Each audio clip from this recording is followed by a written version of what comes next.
It appears that all anyone wants today is a performance SUV. It seems to me that it's the only thing I ever see on the road. And in fact, I've lost count of how many RSQ cars Audi make. And with most of these performance cars that I'm speaking about costing well in excess of £50,000, are you better off scrapping your finance agreement, keeping your deposit and using it to buy something like this?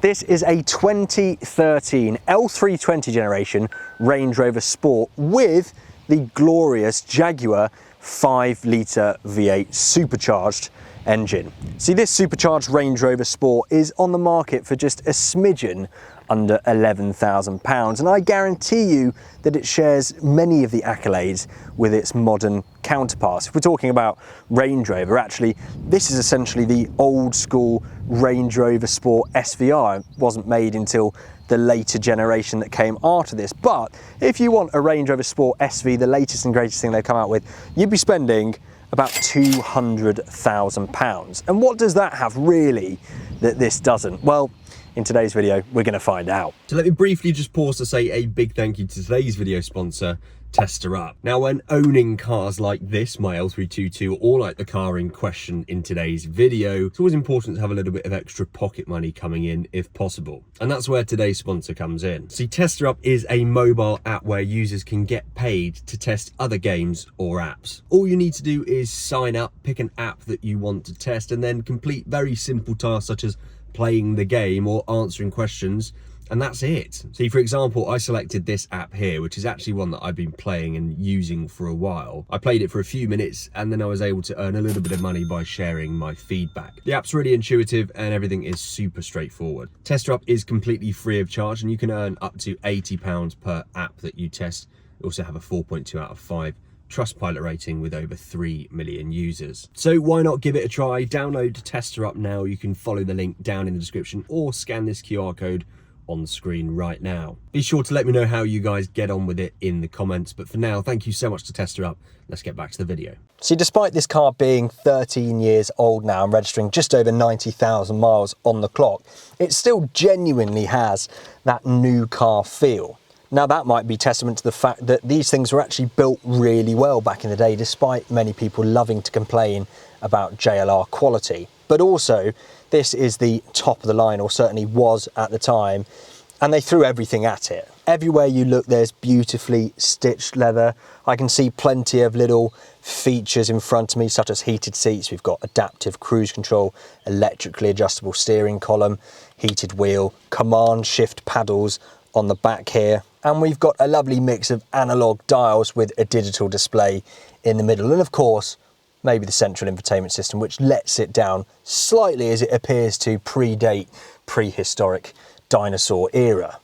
But if you can see past that, this thing is extremely well equipped. It even has a fridge in the middle here to keep your champagne cold. And of course, when you look out over the front at this beautiful sculpted bonnet, we have that very, very fondly regarded Jaguar 5-litre V8 supercharged motor, which produces 510 horsepower, which even in today's age of RSQ 2, 3, 4, 5 and all the rest of it, isn't an amount of power to be sniffed at. We have this last of the line ZF 6-speed gearbox, which is what you found with these 5-litre supercharged models. They did actually offer an 8-speed in the diesel counterpart in the last few years of this L320 generation. Despite being an L322 owner of the earlier generation, I will admit, it doesn't feel all that cramped in here. Looking at it, it's a much smaller car in appearance and genuinely is smaller too. But when you step inside, it still feels like a Range Rover. You've got the signature armrest, you've got plenty of room in the back, massive, massive chunky wing mirrors on the side. The only thing I would mention that might be slightly different is I feel like it's a bit of a lower roofline, but I've still got my chair jacked up nice and high, which gives you that commanding view, for lack of a better term. And it's very, very comfortable indeed, but I have a feeling that it's only going to get better when we start up the engine and go for a drive. So let's do that, shall we?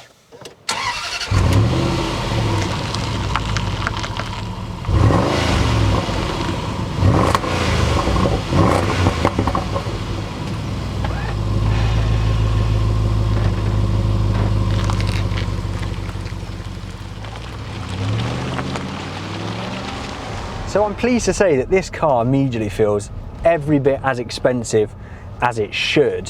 But there's a specific reason that I wanted to come and sample this car today, and that's because I feel that these L320 Range Rovers are often overlooked in lieu only of the full fat counterpart, the L322 or maybe even the L405. Thing is, if you say to me you want a Range Rover primarily to just lap up the miles and be comfortable, I'd probably say, well look, diesel's your best bet, go for either 3.6 TDV8 or if you can, a 4.4 of the L322. But of course they did also offer the 5 litre and the 4.2 litre V8 supercharged engines in the full-size car, and they appear to be very popular and you see plenty of them on the road. But I always wonder if those people are considered one of these, because I feel that the L322, the full-size car, was very much created to lend itself to primarily comfort and capabilities, whereas this Sport was designed from the ground up to compete with the likes of Cayenne when that was released. If you're after that whopping great V8 experience, but you also want that Swiss Army knife car that can be practical and take your kids to school and be comfortable when you want it to be, I think this may be a better option than the full-size car for a number of reasons I want to find out today. Obviously, it's a little bit smaller. It's designed to be a bit sportier. The name makes that pretty obvious. We have a dynamic mode in this car, which you didn't get in the full-size cars. It is also, although quite negligible, a bit lighter. And I feel like in almost every way, this car lends itself much more to having the 5 litre V8 supercharged car over the full-size Range Rover. One thing that will put many prospective owners off is the potential for horrendous fuel consumption. And I say potential because I'm very anti that statement. I feel like if you drive these cars properly, you can actually eke out a good amount of economy. And also, it's got a 90 litre tank, so the range you can get from your 130 or 40 quid top up can be fairly significant. So if you stay around to the end of this video, I'll let you know what fuel economy I have averaged whilst filming today. So initial impressions are this thing is really easy to drive. The steering is really light and intuitive. It's so comfortable, and like full-size Range Rover, you've got a fantastic view over the front but also out the sides. You still get these really big, almost square windows all around. It's also really quiet in here. In fact, there's no real hint of that 5 litre engine below, apart from the supercharged text you see here and there when you look around the cabin. But I like that. That's really characteristic of a Swiss Army knife car. Thing is, they're going uphill just trying to maintain 40 miles an hour. It's effortless. Even though this isn't as torquey as one of the diesel V8s, it's still got well over 300 foot-pounds of the stuff, and so no problem as well just staying in 6th, maintaining 45 mile an hour up a steep hill. If we're comparing this to a full-size car, I have to say I'm not really noticing any difference in the ride quality. It doesn't feel any firmer to me than a equivalent L322, and also this thing's on gorgeous, large diamond cut wheels, which would do everything to make this a little bit firmer than normal, but it's honestly, on this really smooth, lovely road, it feels sublimely comfortable and smooth. And yes, I'll reiterate, there's really, from where I'm sitting now, if I close my eyes, you told me I was in the full-size car or my car, there's nothing obvious to differentiate the two. Maybe just a little bit of fidgeting in the wheels there that I can feel now, but it's really much of a muchness. And as I mentioned, if we're comparing it to a new alternative, you decide to keep your deposit and buy one of these instead, you've got lots of refinements such as adaptive cruise control, electric steering column. That's not something you see on new cars much anymore. Even the wheel is heated seats front and rear, and it's just so comfortable. It's that kind of leather that they just don't really make anymore. These cows were probably harmed slightly more than the ones they use now to make leather, but if you can just glance past that, you really do feel the benefits of it now. But anyway, we're not here to listen to Radio 4, start doing a crossword or learn how to knit. We are here to see what the Range Rover Sport Supercharged is all about. So what I'm going to do is I'm going to pop it across into dynamic. I'm going to flick across this selector to Sport. There it is. I'm going to take Command Shift, go into 3rd gear. We're at 50 miles an hour. Let's see how quickly that can become 70. All right, you ready? Let's go. There's 70. Yes, it's got a wonderful surge of power as soon as you hit the loud pedal. And I have to say, it doesn't feel quick, but when you look at the numbers down here and feel the whole car pull you up the road, it's a very, very nice sensation. If you listen closely, you get that fantastic whine that's so synonymous with this engine and the 4.2 that preceded it. I mean, there from first to second, half power, it really does pick up. The power really seems to come at around 3,000 RPM and above. And honestly, this throttle mapping in dynamic is so incredibly sharp. The brakes feel really reassuring as well. There's a fair bit of travel, but it does stop. You do definitely feel the weight though when you try and slow down. The sound is very much present. You've got a nice equal mix of exhaust note and also induction from up front, which I really like, but it's never overbearing. It's not obtrusive. It's very nicely judged. I am coincidentally pulling into a fuel station here though, because we have got, well, no fuel in this car, and I'm going to have to put a little bit of juice in. But again, so far we've been averaging actually a number which would be higher than you think, even though we've just been accelerating quite hard. So anyway, into this natural habitat, which if you fill it to the brim, like I say, it's 90 litres, you're probably not going to be here that much. Anyway, back in a sec. So back in the car, and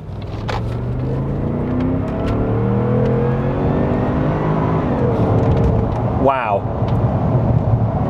In dynamic, that throttle response sharpens up. The power is so monumental. It's just a power delivery that you cannot get from something with a smaller engine. You know, a lot of these turbocharged 4-cylinder, 6-cylinder cars these days, even electric cars, there's just nothing like the sensation you get from a big displacement car when you put your foot down. It gets up to speed very quickly, 0 to 60 in this thing, around 5 seconds, which is sensational given the age of the car.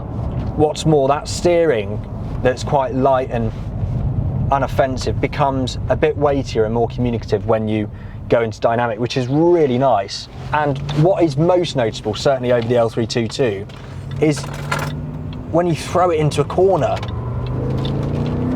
Did you see how flat that was?